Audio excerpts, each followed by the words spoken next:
Why is it controlling? How about a guy just has some standards for himself and he's saying to himself, if I'm going to date you and we're going to be exclusive and I'm going to prioritize you in multiple ways, I have expectations of you, which means that you're not going to go out, get sloppy drunk with your friends, be around a bunch of guys that are going to be like, the whole time, and maybe behave badly because people make not so great decisions when they drink.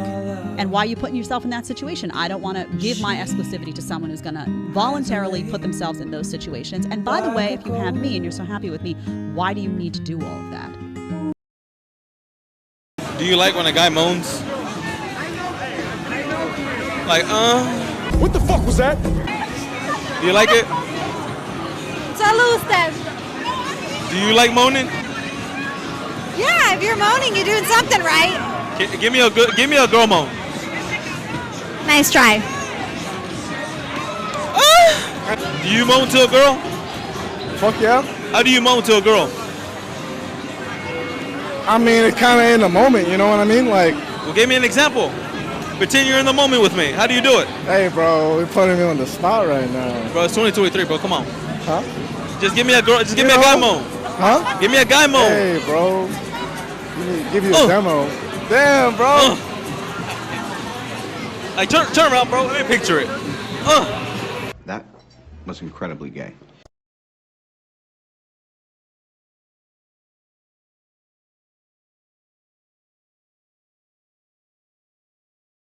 So this is what I just came home to.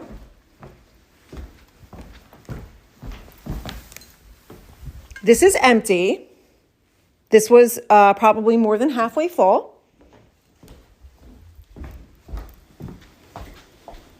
And this, the top is not all the way on. That was more than halfway full.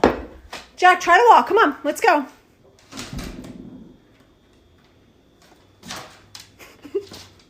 It's not funny, but my dog is drunk and I don't know what to do about it. Fuck.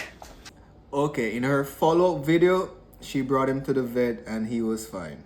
The woman that I married at 23 is not the same woman at 33, and not the same woman at 43, and not the same woman at 53. Who you marry at 30 is not the same person that you're going to be with when they're 60.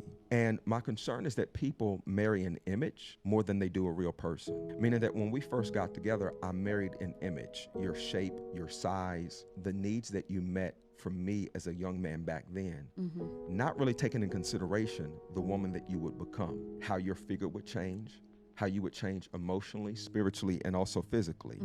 And so the question is, can you handle me changing? Because it's just like Uncle Greg said, she's gonna gain weight. That's not a profile over everybody. That's just saying she's going to change. Can your love go beyond the change that we both will endure?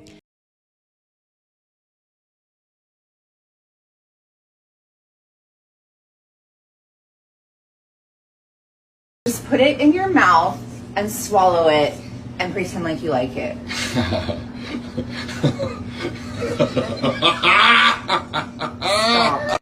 Gotcha, bitch. How long have you been together? 10-year anniversary. 10 years married. Been married 10 years. Between the two of you, who would you say has invested more financially in the relationship? Me. Well, Starting out. So when I was a student, a medical student in like medical school, she was working as a nurse, so she like supported us through when I was making no money. So before it was her, and now it's me as we've grown older. So What is it that he was able to bring, if not money, when you were making more? Well, I think love isn't about money and shouldn't be judged on that. But I mean, he's an amazing person inside and out, like just a beautiful person. So I fell in love with him for him and not for his money. We went through, college together, then medical school together, then residency together, then fellowship together. Now finally he has a job 15 years later. But so now I'm taking a backseat and I'm going to hang out now for a little bit. Do you feel like long term it's always better for the man to be head of household with the financials? No, I mean, I was head of household for a long time. And, I think just as long as you have a good partnership, I think that's all that really matters. I like them.